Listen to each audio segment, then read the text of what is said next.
Morning మన్నా అని ఈ కార్యక్రమానికి మిమ్మల్ని అందరినీ ప్రేమతో ఆహ్వానిస్తున్నా.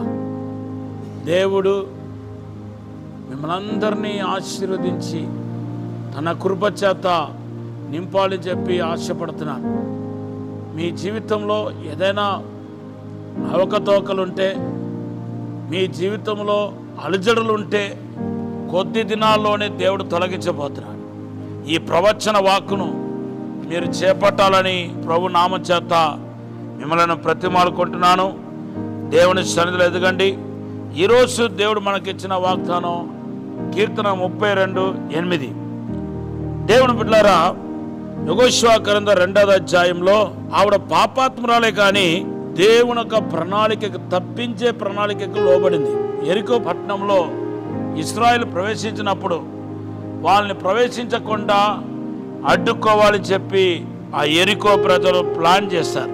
అయితే లోపలకు వేవుల వారు వచ్చారని తెలిసి వారిని చంపటానికి కోసం రాజు ఆజ్ఞాపించగా సైనికులు వెతుకుతున్నప్పుడు రాహాబు అని వేశ్య ఇంట్లో దాక్కోటానికి వేవుల వారు వెళ్ళారు. అయితే తన ఇంటిలోనికి మరి సైనికులు వచ్చి ఈ ఇశ్రాయేల్ ప్రజల యొక్క వేవుల వారిని చంపబోతున్నారని తెలిసి ఆమె చాలా జాగ్రత్తగా వాళ్ళని తప్పించేసింది.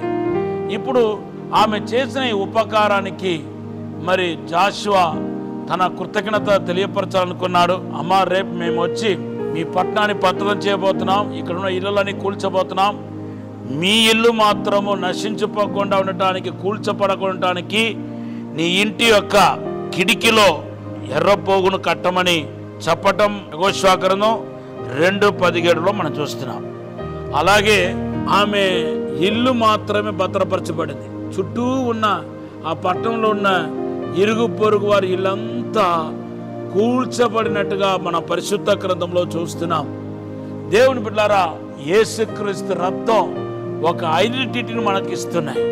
నువ్వు దేవుని బిడ్డవు, సాతాను నీ దరిదాపులోనికి రాకుండా ఈ ఎర్రపు పోగు అనేది దేవుని బిడ్డలారా యేసు రక్తాన్ని చూపిస్తుంది.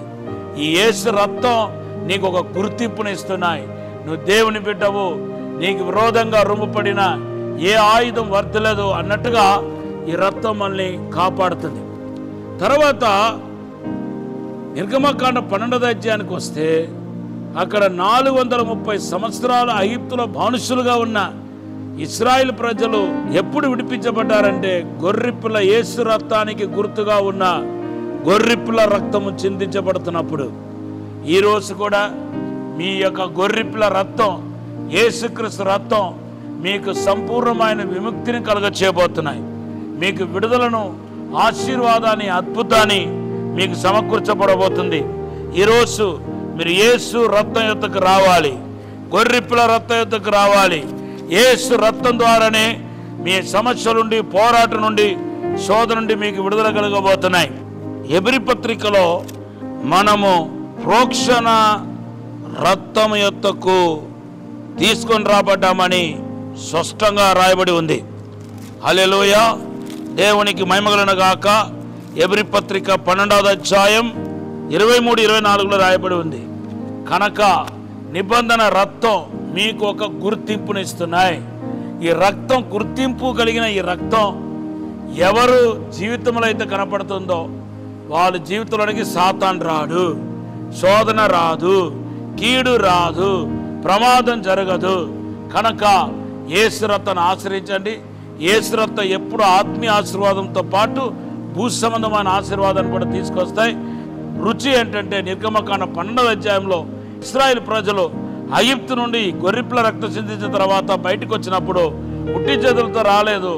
నిర్గమకాండ 12:35 చెబుతుంది, ఐగుప్తులో ఒక వెండి బంగారమును అడుగగా వాళ్ళు ఇచ్చారంట. వెండి బంగారంతో బయలుదేరి వచ్చారు. కాబట్టి యేసు రక్తం కేవలం ఆత్మీయ ఆశీర్వాదం మాత్రం కాదు, భూ సంబంధమైన సమస్త ఆశీర్వాదాలను మీకు సమకూర్చినాయి. దేవుడి మాటను దీవించగాక. ఈ సమయంలో చిన్న ప్రార్థన చేస్తాను. పరిశుద్ధము నమ్మకమైన పరలోక తండ్రి, నీకు వందనాలు, స్తోత్రాలు ప్రభా.